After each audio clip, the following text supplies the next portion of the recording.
Bismillahirrahmanirrahim. Assalamualaikum warahmatullahi wabarakatuh. Baik anak-anak, pada kesempatan kali ini di video ini Sir khusus membahaskan kalian latihan satu kemarin ya, yang ada 2 nomor, yang terdiri dari 2 nomor.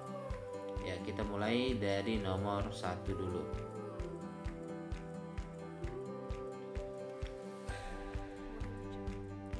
Tentukanlah hasil dari jumlah K sama dengan 1 sampai 4 dengan fungsi penjumlahan K kuadrat kurang 1. Nah, sebelum kita menyelesaikan, kita perhatikan dulu redaksi dari pertanyaannya atau perintah soalnya. Kita di sini disuruh menentukan hasil dari. Nah, berarti kalau berbicara hasil, maka kita harus sampai pada bilangan ya, bilangan terakhirnya atau penjumlahan terakhirnya ya. Jadi bukan sebatas menguraikan, tetapi kita nantinya harus menjumlahkan juga ya suku-sukunya. Nah, selanjutnya yang perlu diperhatikan berikut variabel pada batas bawahnya ya. Sebab itu yang dianggap variabel. Seandainya ada 2 variabel, kemarin ada di soal atau contoh yang ketiga, itu variabel untuk fungsi penjumlahannya terdiri dari 2 variabel. Tapi yang kita anggap sebagai variabel itu adalah yang terdapat pada batas bawahnya, variabel yang ada pada batas bawahnya. Maka yang satunya kita anggap konstanta.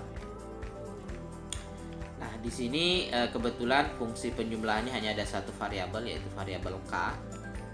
Nah, ternyata juga sesuai dengan batas bawahnya, yaitu menggunakan variabel K. K-nya itu berjalan dari 1 sampai 4 terurut ya, mulai 1, 2, 3 dan 4 terakhir. Oke. Nah, untuk pertama K-nya 1 ya. Di K kuadrat, perhatikan yang sertanda beri font merah itu, merah ya, warnanya merah. Nah, itu berarti yang kita ganti-ganti ya. Pertama K nya sama dengan 1, dan yang kedua K nya kita ganti 2, ketiga kita ganti 3, dan terakhir keempat kita ganti 4 ya.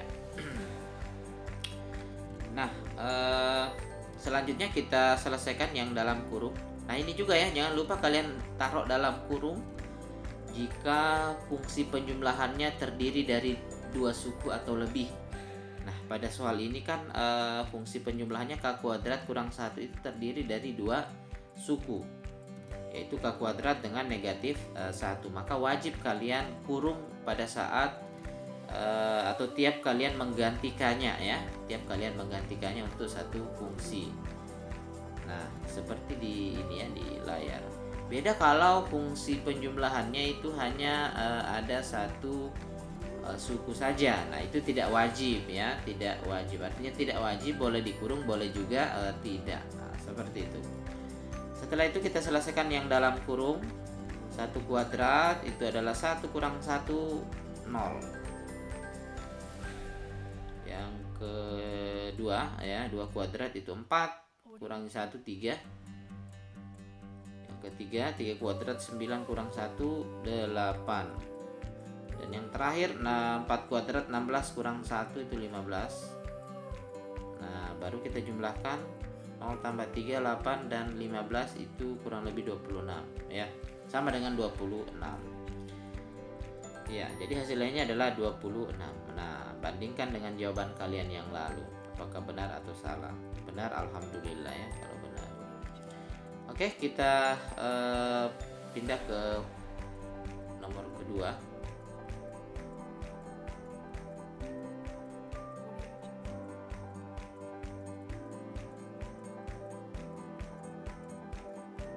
Nyatakan penjumlahan n sama dengan 3 ya, dari n sama dengan 3 sampai 6 dengan fungsi penjumlahan 5 per n. nyatakan ke dalam bentuk penjumlahan lengkap. Nah, di sini kita kalau memperhatikan kalimatnya atau perintah soalnya, kita hanya disuruh menyatakan ya. Artinya di sini kita cukup menguraikannya saja. Dari notasi sigma ini kita uraikan ke dalam bentuk penjumlahan ya, atau dalam bentuk deret. Nah, di situ menggunakan variabel n ya. Saya sudah beri tanda fontnya warna biru ya. Ya, kita ganti dulu. Di situ batas bawahnya n-nya sama dengan 3 ya, maka kita ganti n-nya pertama adalah di 3. Nah, ini seperti saya katakan tadi ya, fungsi di depan notasi sigmanya itu kalau dia satu suku saja, itu kan 5/n itu satu suku ya. Nah, itu wajib tidak wajib dikurung, boleh dikurung, boleh juga tidak. Nah, di pertamanya kita gantinya sama dengan 3 ya. 5/3. Ingat, yang diganti atau yang berubah-ubah itu hanya variabel n-nya saja ya, karena untuk batas bawahnya menggunakan variabel n. 5 itu konstan ya. Tambah, kita ganti lagi dengan n-nya sama dengan 4. Kemudian ganti n-nya sama dengan 5. Dan terakhir n-nya sama dengan 6, karena batas atasnya adalah 6. Jadi mentok di situ. Nah, sudah selesai ya. Jadi tidak perlu kalian jumlahkan, karena memang yang diperintahkan oleh soal, kita hanya disuruh menyatakan saja ya, atau menguraikan saja ke dalam bentuk penjumlahan. Nah, itu sudah kita lakukan. Sudah selesai. Tidak perlu lagi kalian mencari hasil akhirnya. Kecuali yang ditanyakan hasil akhirnya, maka wajib kalian jumlahkan ke 4 pecahan itu, dimana nanti kita harus menyamakan terlebih dahulu penyebutnya. Oke. Nah, bagaimana dengan jawaban yang kalian lalu? Sama tidak? Oke, mudah-mudahan sama ya. Tapi saya dapatkan ada yang berbeda dengan ini jawabannya kalian. Padahal ini termasuk soal yang ya agak mudah lah untuk kita selesaikan.